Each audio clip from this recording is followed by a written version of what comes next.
No promise we won't judge you after the fact. No, okay. Oh, I totally will. I don't want to say anything that like is too cancelable, so I probably won't say anything.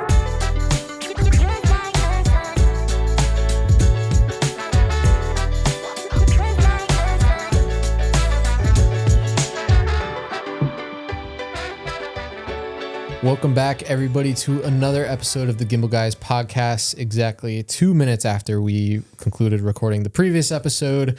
But As today, you can see by what we're wearing if you're watching the video. But that's fine because no one cares. Yeah, nobody cares. You might be even listening to them in succession if you're just binging and doing stuff on a commute. But today's part 2 of our red flag series. Last time we talked about red flags that vendors look out for in couples, and now we're doing the vice versa version of that, which is red flags for couples to look out for in vendors. All those scammy vendors out there.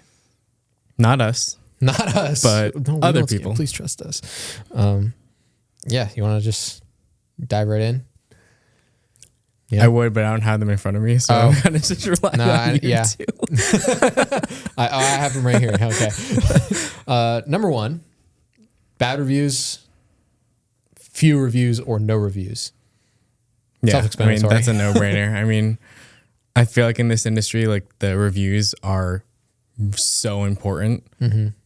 And yeah, especially if they have 0 reviews, like I would never hire someone to shoot a wedding if they have 0 reviews.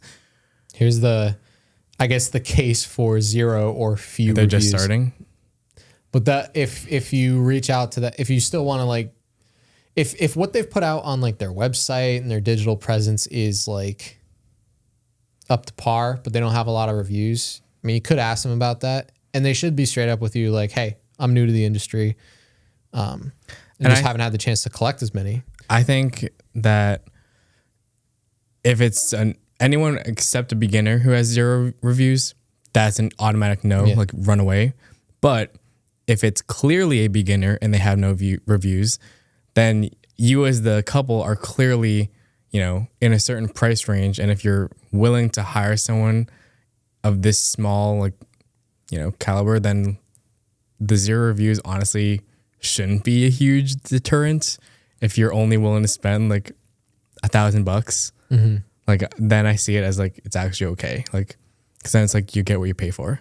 Exactly. Yeah. I mean, we don't have like an outstanding amount of reviews, but we have plenty. We have enough of happy clients and things like that. I mean, as a vendor, sometimes it is tricky to just get reviews from people because some people just aren't reviewers. They're not going to, a lot of people just don't go out of their way. Like I personally like don't ever write a review after I eat in a restaurant or something like that. No one does that for the most part, just out of their own free time. Like, oh, this was nice, I'm going to write a review. I only write reviews if I'm asked. And usually if I'm asked, that service was pretty good anyway. So, asking for reviews is actually pretty hard. So I get sometimes when there's few reviews, but if you've been doing it long enough, you've had enough time to accumulate all of those things. Then obviously like bad reviews, but you're not going to hire something with bad reviews. Review, just don't.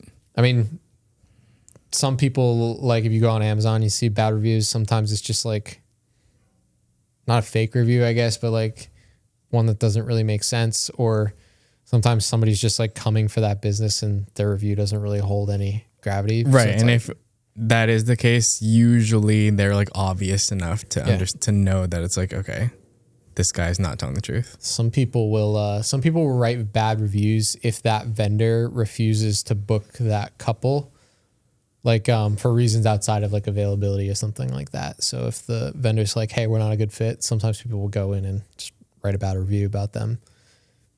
That's just stupid. Yeah. So like if you see a bad review, like dissect it, but usually bad reviews are, if there's a lot of them, that's an indicator. Yeah. So check the reviews. The other thing, which kind of talked about from the client side of things, is lack of communication.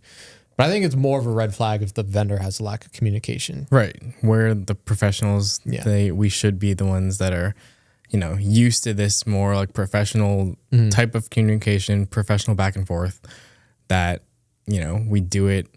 We're not going to wait 3 weeks to respond to an email. We're going to try and do it as soon as we possibly can. Yeah. 24 to 48 hours within business hours. If it's over the weekend. If you email late on a Friday, probably won't get back to you until Monday. Unless I'm really feeling it. Yeah. But like, don't expect it. If I do it, it's a pleasant surprise. Yeah, exactly. But basically, I mean, if vendors want your business, they should be responding to you as quickly as possible. Right. Yeah. So lack of communication is something to look out for. Another thing is they clearly don't have structures within their business. So something specific is kind of like they lack payment structures because everybody kind of has a process for that. Or if there's other processes that should be kind of like standard operating procedures, if they don't really have, if you can tell it's like a little bit more lackadaisical, then that's a red flag. Yeah, I do think it's a red flag, but I think it's also potentially just an indicator of lack of experience. Exactly. And like a potential just a rookie wedding videographer. Like they just don't know, or like they're new to running a business. Yeah. And obviously like that's okay to be new, but if you're wanting someone who has a certain level of experience and professionalism, then they're probably not the best choice. Cause like we know people who, you know, don't have the best SOPs, and like admittedly we didn't always, but over time we grew into it. Yeah. I mean, if you ask your vendor a question, it's like, oh, what do you do if this happens? Like, I mean, I can't think of a super specific example, but if you have like a scenario that might happen and you ask the vendor, like, what do you do in this scenario? They should know the answer. They should know the answer, and it should be clear. And if they don't, then it's an indicator that they may not be prepared. And that's something to be wary of.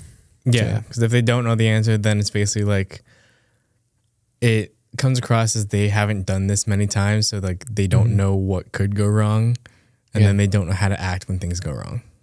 If they get upset when you ask questions too. So like questions like that. If the vendor gets upset? If the vendor gets upset when you ask questions about that, or maybe you ask questions about the contract, or maybe I don't know, if they're just asking maybe some pricing, if you're asking maybe some pricing questions or something like that, and the vendor gets like offended or upset, it's like, I feel like that also shows lack of experience. Yeah. Because I'm not going to say like, I mean, there are some questions that maybe if you ask us to lower prices, we'll get upset, but we won't show it. But aside from that, I would encourage questions. Like if you have questions, ask them, and I will not get upset. I will happily answer them. Yeah. Yeah. No promise we won't judge you after the fact. No, okay. Oh, I totally will. The other thing, which was a red flag for clients as well, but again, it's more of a red flag for vendors if they don't take calls or meetings. Like you need to talk to people. Yeah. I mean, even like I've heard there's some like florists, I think, and stuff that they don't hop on meetings or anything. It's kind of just like, what do you need? Fill this stuff out. And it's very like, well, the good ones do, but yeah. But yeah, the good florist will hop on a call, determine what your vision is for the wedding, because like there's only so much you can get across over text on a page, and sometimes you just need to. You get so much more information when you actually just talk to a person, because you get those verbal cues if you're on a phone call, but if you're on a Zoom call too, you can get some visual cues as well. Figure out if you vibe with those people. I agree.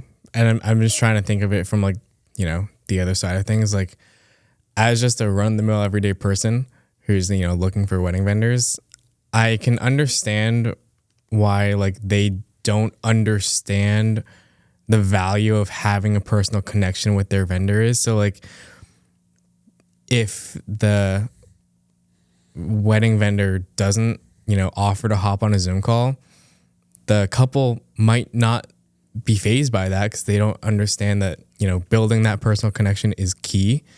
So it could just be like what's the word? Kind of like naiveness thing. Like they just don't know that building that personal connection is so important in our business. So then I mean, we try and communicate that to them when we do have our calls to explain like, you know, why we're doing this. Like we want to build a personal connection.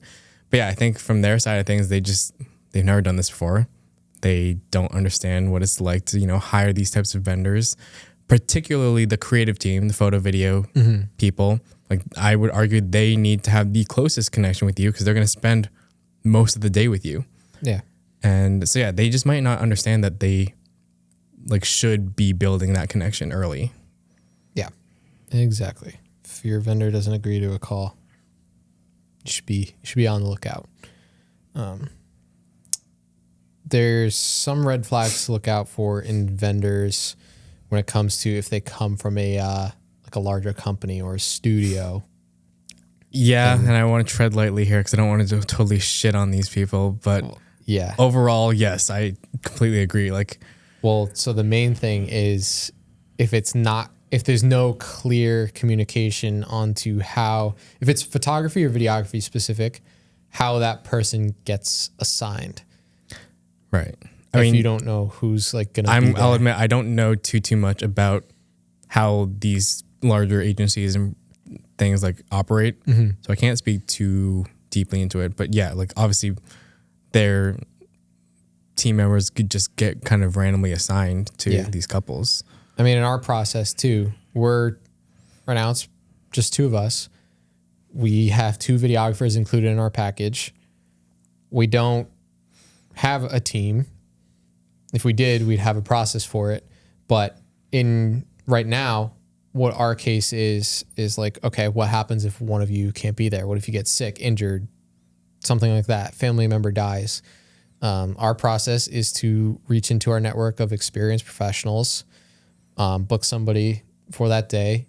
Pretty much, I don't want to say 100% of the time because, you know, who knows if there's a crazy circumstance where both of us are sick or something like that and we need to hire out 2 other 99% people. of the time, at least one of us will be there. Yeah, but we have those processes in place. And if somebody's like, it's not clear, or they say something like, oh, I'll do my best or something like that. Right. If that's a question that the couple has, like, okay, if the XYZ happens, what do you do? And this goes back to the earlier question. Like if they don't have a clear answer and they don't have those SOPs put in place like we do, that's definitely an issue to look out for. Yeah. I mean, the other side of studios is like specifically like creative studios, photo, video. If they're putting out it goes back to style again. If they're putting out a certain product, you want to make sure whoever gets assigned to your wedding is capable of delivering that product. Right. Because who knows how many people they have on staff and who knows what skill each levels. Videography, their skill level and their style is. I'm sure it varies. Yeah. And I think photo video studios are, I'm not going to say not as common, but they're not as common as I see DJs having a lot of bigger companies. Yes. And so I was recently inquiring with a DJ for my own wedding, and so they have a huge team. They have a huge team. I want to say like almost 20 DJs. Yeah. That's normal for sure for the DJ world.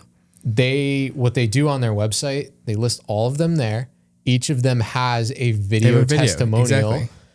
They have sample mixes that DJ produces. So they kind of have like their own like individual styles. There's still kind of like an expectation from the company level of like, okay, like, hey, we produce our events in this way. And in their questionnaire, it asks like, hey, which one of our DJs do you connect with the most? And you can select like one or more than one or something like that. So there's that trust factor that gets put there. It's like, we're not just going to throw a random DJ on your day. It's like, if you don't know which one you connect with the most, we'll help you figure that out. But I don't know. I personally liked having that there because weddings are personal. I mean, I don't know. Like I said, I can't speak for all the creative agencies. So maybe they do something similar, but chances are they probably don't. And I remember like back when we first met Brandon, I remember going on his company's site and I like watched his little welcome video. And then I saw that, all the other DJs had one too. So like, I really like how they did that. Yeah. Shout out Brandon from Get Down Tonight. Does great stuff. But yeah, just be wary when you're inquiring with, again, big companies or big studios are not always bad, but you just have to kind of keep your eye out. Another kind of thing, I can't believe we have to talk about this now, but I think it still happens, is if the vendor doesn't have a website and their only way of digital presence is social media. I mean, I feel like everybody should have a website. If you're a business, you should have a website. It's 2025. I'm going to go one step further. And this, like, I think that every wedding vendor, specifically the creative team, since I'm more experienced talking about this, should have like a wedding specific website. So like photographers and videographers could easily do other things outside of weddings, but if they don't have a wedding specific site, that personally bothers me. Yeah. Like if they're showing off all their like, look at these corporate headshots and look at these like, you know, product videos and product photos that I have, that has nothing to do with a wedding. So why would a wedding client, like the couple, gravitate towards them? Like I think if they don't have a website that is solely weddings, that's kind of a red flag that maybe they're like part-time weddings and it's not their main thing, implying that they might not be the best choice. Yeah. And I mean, we made that change a few years ago. We used to have wedding stuff tied to our commercial stuff. And we realized like we really need to make this its own brand so that people can trust what they're getting into. And I mean, we don't shoot weddings full time. No. We only take like 10 to 15 a year because we want to make sure we're maintaining a certain level of quality and we can still do the other things we want to do. And I'll clarify, like 10 to 15 weddings per year could be full time for some people. It's not for us. Yeah, not for us. But yeah, I mean, it's pretty important to have some sort of established brand, have a website, FAQs, and freaking have like a good portfolio up there too, and make sure it's like in depth enough. I mean, don't overwhelm people with like just tons and tons and tons of stuff. Right. But have a solid body of work there so they understand what they're getting into.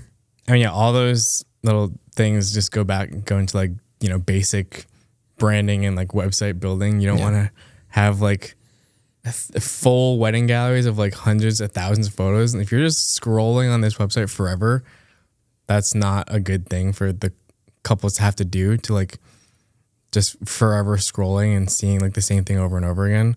I think, you know, be selective in what you're showing. And yeah, I mean, selfishly, I just like branding. So like, you know, building that specific wedding brand. I mean, some people might disagree, but I think it's a key part in success. Like having a brand that's so specific and, you know, you've built it up. I find it fun to do, for one, but it helps.